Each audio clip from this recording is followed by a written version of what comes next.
샬롬. 오늘도 하나님 말씀 앞에 나오신 여러분 환영합니다. 우리 함께 기도하도록 하겠습니다. 하나님, 오늘도 우리에게 귀한 오늘 하나님의 말씀 주시니 감사합니다. 이 말씀 속에서 우리의 영혼이 살아 움직이고 숨쉬고 소망과 용기를 얻을 수 있도록 인도하여 주시옵소서. 이 모든 말씀 예수님의 이름으로 기도했습니다. 아멘. 오늘 함께 살펴볼 말씀은 여호수아서 8장 24절에서 29절입니다. 여호수아서 8장 24절에서 29절을 함께 살펴보도록 하겠습니다. 이제 아이성 전투의 승기를 잡았습니다. 이제 이 전투를 마무리 짓는 가운데 있는 여호수아와 이스라엘입니다. 이스라엘은 두 번째 아이성 전투에서 주민 모두를 진멸하기에 이르게 됩니다.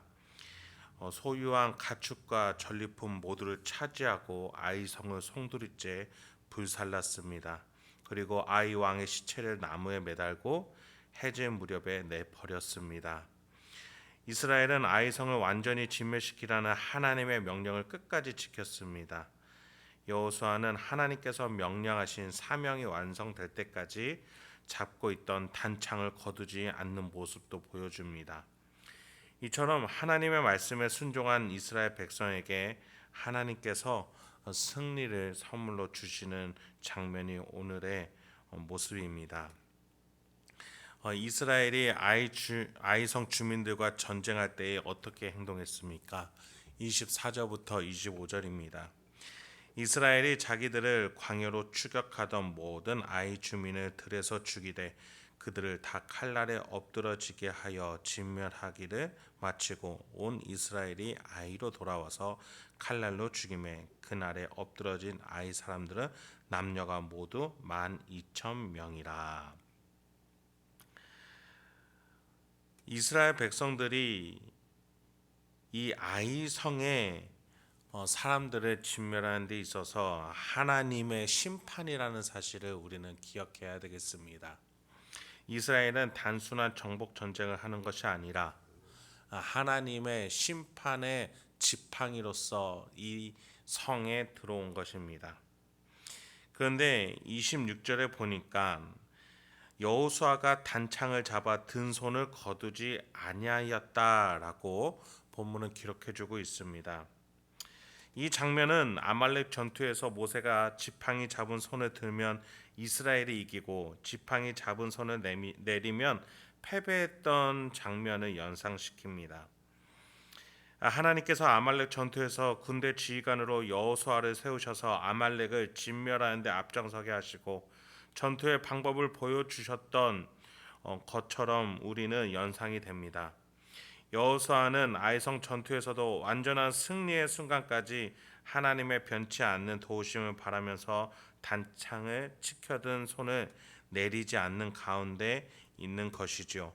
하나님의 약속이 있었습니다.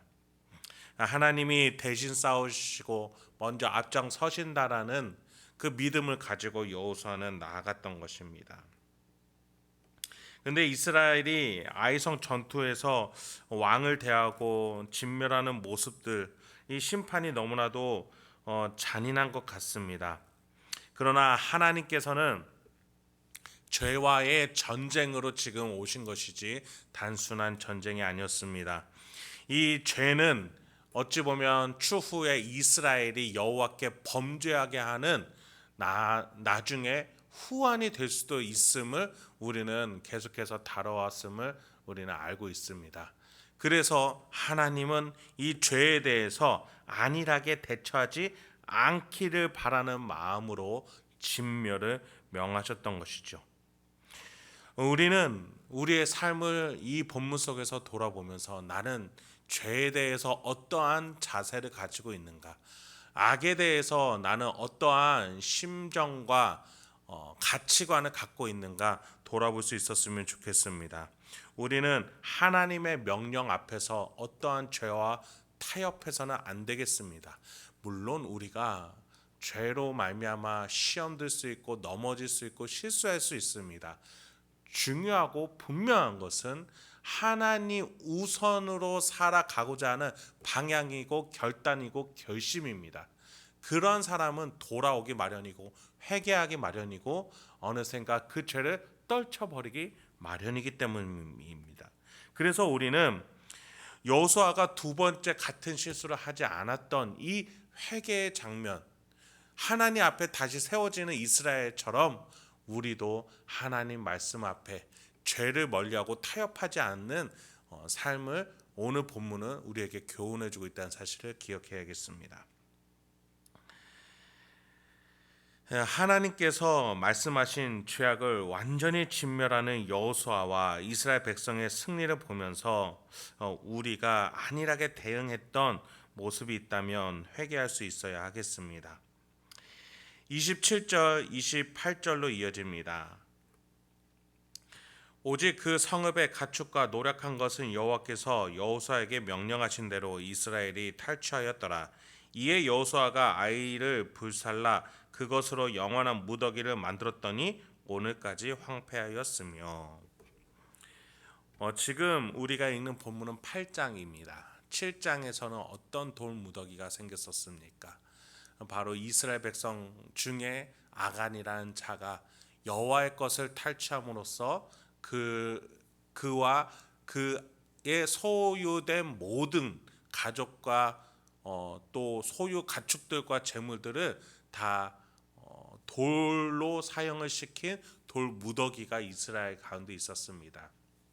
그렇다면 이번에는 하나님의 말씀에 순종하여서 만들어진 승리의 돌 무더기가 오늘 본문에서 등장하게 되는 것입니다. 그렇습니다. 우리는 어떠한 방향으로 누구를 주인으로 삼아 살아나가야 할지 우리는 우리의 심령 가운데 결단할 수 있어야 하겠습니다. 하나님의 말씀을 거절하고 나타나는 아간의 돌무더기를 보면서 이스라엘은 다시 한번 다짐할 겁니다. 하나님의 말씀대로 살아야겠구나. 그러면서 아이성 전투에서 있었던 이 돌무더기를 바라보면서 다시 한번 결단하게 됩니다. 그렇지, 하나님 말씀대로 승리했을 때 이러한 하나님이 주시는 축복과 승리가 있었지라고 말이죠. 우리는 십자가를 바라보면서 이 두 가지를 갖게 되는 것입니다.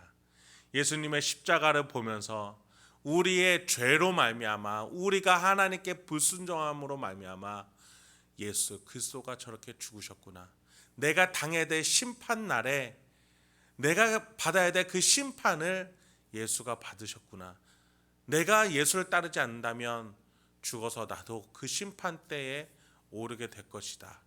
이제 예수를 따라 하나님 말씀을 순종하며 성령님과 함께 살아가자.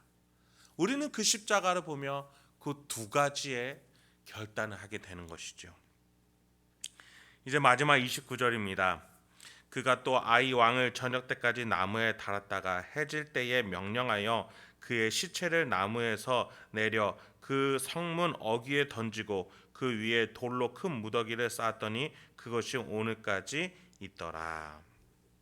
자, 아까 말씀드린 바와 같이 아간의 돌무더기와 또 여기 아이성의 돌무더기가 있습니다. 우리는 이 돌무더기들을 바라보며 십자가를 연상할 수 있는 것이죠. 우리에게 십자가는 어떤 모습입니까?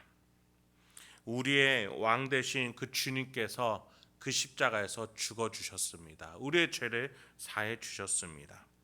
하나님은 죄에 대해서 이렇게 단호하고 결연하고 안일하게 대처하지 않으시는 모습을 보여주십니다. 아이성에서 죄악 때문에 심판받은 이 왕의 모습이 바로 우리 죄 때문에 우리 죄를 가지고 십자가에 오르신 예수 그리스도의 모습 아니시겠습니까? 그러나 더 넘어서 우리는 예수 그리스도가 십자가에서 부활하심을 믿습니다. 우리 죄 때문에 죽으셨지만 그 십자가에서 살아나 부활하셔서 우리를 지금도 인도하고 계심을 믿습니다. 우리가 그 예수를 따라서 오늘도 승리할 수 있길 소망합니다. 죄를 넘어서서 악에 승리하며 하나님의 말씀 앞에, 우리 삼위일체 하나님의 놀라우신 섭리 앞에 우리가 오늘도 하나님의 풍요함으로 죄를 승리하며 이겨나갈 수 있는 저와 여러분이 되길 소망합니다. 함께 기도하도록 하겠습니다. 하나님, 오늘도 우리에게 귀한 하나님의 말씀 주시니 감사합니다. 주여, 우리가 예수 그리스도를 따라 살아가게 하여 주시옵소서. 오늘 본문을 통해서 우리의 죄가 얼마나 더럽고 추악하고 심판받아 마땅한 것인지 보게 되었습니다. 우리의 죄로 우리의 예수 그리스도가 이 아이성의 왕처럼 죽으셨던 것을 기억합니다. 그러나 그것은 예수님의 죄 때문이 아니었습니다. 우리의 죄 때문이었습니다. 우리의 죄가 우리를 그렇게 죽게 만들었어야 했지만 예수가 대신 죽어주심을 이 시간에 고백합니다. 주여, 이제 다시 한번 우리가 두 번째 기회를 맞은 여호수아처럼 다시 한번 하나님께 나아갈 수 있는 기회를 주심에 감사드립니다. 오늘 하루도 죄를 멀리하고 하나님 앞에 이웃을 사랑하며 주님을 경외하며 살아갈 수 있는 우리 행복한 교회 성도님들과 제가 되게 하여 주시옵소서. 이 모든 말씀 예수님의 이름으로 기도했습니다. 아멘.